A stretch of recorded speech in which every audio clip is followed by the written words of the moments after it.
Good day, young people. Welcome to another episode of Ask to Know Show. Today, we'll be treating some feedback questions for our main edition in June. And also, we are going to treat other questions relating to saving scheme and skill acquisition. My name is Matthew Andrew Achebe, and with me here is... Hi, I am Victor Obidi, and today we'll be answering your questions on this. Wow, this is a feedback question. Okay, the person says, I saw your previous episode that spoke about the pressure on a young man. I am just an apprentice barber, and I love what I'm doing. I don't earn much. I work from morning till night just for feeding and transportation. What do you advise I do to earn more? Is my skill really enough to sustain me? Okay. What do you have to say about this one? Okay, for me, this is a very critical situation because you are an apprentice barber in our country, Nigeria, and then you're learning from morning till night, and then what the person gives you is just your feeding and then your transportation. So that means there's nothing really extra to save, except if you can save your transportation and trek, and then get that. And then the time that barbing saloons or barber shops actually close is from like 9 p.m. to 9:30. So it's a very, very risky situation. But what I would suggest is this: if you can speak to your boss to be able to cut your timing, meaning you can work from in a form of shift. Like today, you can come and do your morning shift like from 8 a.m. till like 2 p.m. And then from 2 p.m. till night, you can now sit down and think of something you can do to earn your money. If you can handle lessons, fine. If you can do something online, fine. And then the next day, you can now take from afternoon, that is 2 p.m. up until 9 p.m. Then in your morning session, that is while you are free, you can then think of other things you can do to earn. I think that would be a very good starting. Yeah. And then one more thing again, I would like to say as a young person, an apprentice is a very critical moment in your life. I would like to advise you that point is a learning process for you. Yeah. So, there are different stages in life and different things you need to achieve. So as you have said in your question that you are an apprentice, so what I would advise you to be more focused on is building that skill that you are learning and becoming experts in them. Because there's this adage I usually say that a journey of 1,000 miles starts with one step, a single step. Exactly. So that will be your step you need to move forward for you to achieve that thing. Every great man you see in this life today, they started from somewhere. So I would just advise you to make sure you become an expert in that thing you are learning. And when you are very good at what you are doing, promise me that fund, that money, that cash, whatever you were looking for will definitely come to you. Question: I am a very talented writer, but I've applied for freelancing writing jobs and I have gotten none. How do I even earn from my skill? Honestly, I am tired. Man, what's you? No, it's actually frustrating. Yeah, so you know what you're doing and you're trying to get a job and you're not really getting it. It's actually frustrating. So one thing I will tell you as a young person out there is that thing that you say you are very good at, that writing, or it can be other things, it cannot even be writing. How many people knows about that thing? How many people knows you're a good writer? What medium are they used to advertise yourself as a good writer? If somebody search your name today, will it talk something about you as a good writer? So one thing I would advise is that publicize yourself, advertise yourself in every platform, anywhere you are. Let people know this is what you are, and that can also help to secure a job for you. Thank you. Oh, thank you very much. That is a very, very good one. Yeah. And also to the writer, I like to say this.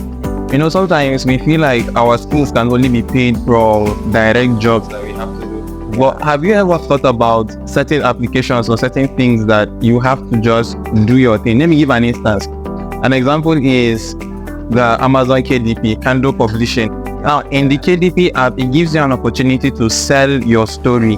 There is no middleman. There is nothing at all. You just pitch your story and then you sell your story consistently. And then trust me, in the right time, you will definitely earn. Of course. Yeah. And you know what? You're earning in dollars to not just in naira, man. So I think if you can actually do something like this, it's nice. Also, CFT is organizing a conference with the theme, converting who you are to profit. Yeah. You need to come and learn how to convert your writing skills into profit. And then you can follow up on our pages to see information regarding when these people, the venue, and then the timing. I hope I will see you there. The next question we're having here is this. I have a problem of saving. I have a lot of responsibilities on me. Today, I have a lot of money. The next day, I have little. how do I navigate or manage this situation? Oh, Victor, this is a serious one. What's really captured my attention is that it has to be, and you don't have to do. You really need to have that financial management skill for you to tackle this kind of situation. I don't know if you have something you say before I make my point. Yes, I do. Regarding financial management, and for this particular person, though I do not know the certain gender, but I like to speak generally now. Yeah. I feel you need to be very, very financially smart and strict. Let me give an instance. If you are earning a certain salary and then you align it into a percentage, if you are a very religious type, you can of course pay your tithe, which is the 10%. And then once that is done, please carry 30% and save in a different account, one that you cannot touch. So it's remaining 60% now. You can decide to remove 40% and then take care of yourself, your feeding and other things. And then the 20 can be for all of the other responsibilities you feel are on you. Yeah. If you die because of responsibilities, they will still move on. Do you understand? So I feel you should also prioritize yourself. Exactly. That is where I'm trying to even come into, because he has a lot of responsibilities. I always want to advise you that whatever you are doing, always have time for yourself. Whatever responsibility you are taking, also you have to take responsibilities of yourself.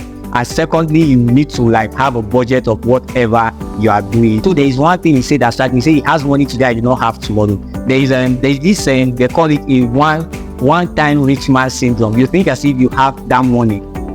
Whenever you just see that big money, you think you have the whole money is head. So you just have to remove that mentality from your head.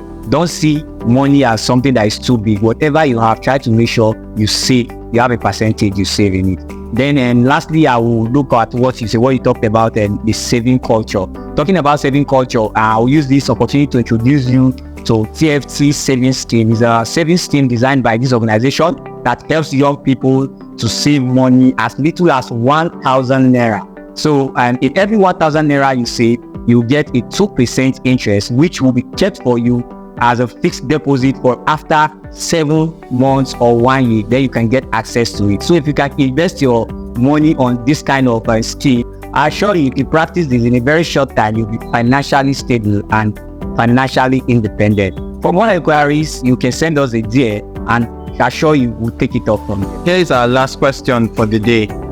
I am a 19-year-old girl living with an aunt because I lost my parents. I stay here daily with no means to earn more than the little stipend my aunt gives me. I stay here in my auntie's shop from morning till night. I can't even be allowed to learn a skill. How do I cope? I am really, really sorry, young lady, for the loss of your parents. I hope that they rest in peace and they rest in the Lord. Matthew, what do you think? Yeah, it's a very pathetic story. I so much felt it as well. So what I would like to tell you is that there's one thing in life, you don't see your problems as your weakness. I would advise you, always see your problems as challenges which you are meant to conquer. So you see where you are. Some people might be looking for that space. Take that one as an advantage. Leverage on that opportunity you have as being in the shop. Get more skills in terms of business, in terms of customer care services. Believe me, you can even use those knowledge you gain here to establish yourself in the future. You're a young person, you're smart, and you can grow more than who you are. So that's my advice I have for you. Thank you very much. And to you, young lady, I want you to understand that sometimes some of the things we see as challenges are actually things that end up building our character. Actually, it could help you to have a very, very strong mind, and you're already getting a business lesson. It may not look like it at the moment, but in the long run, you will get to see these things.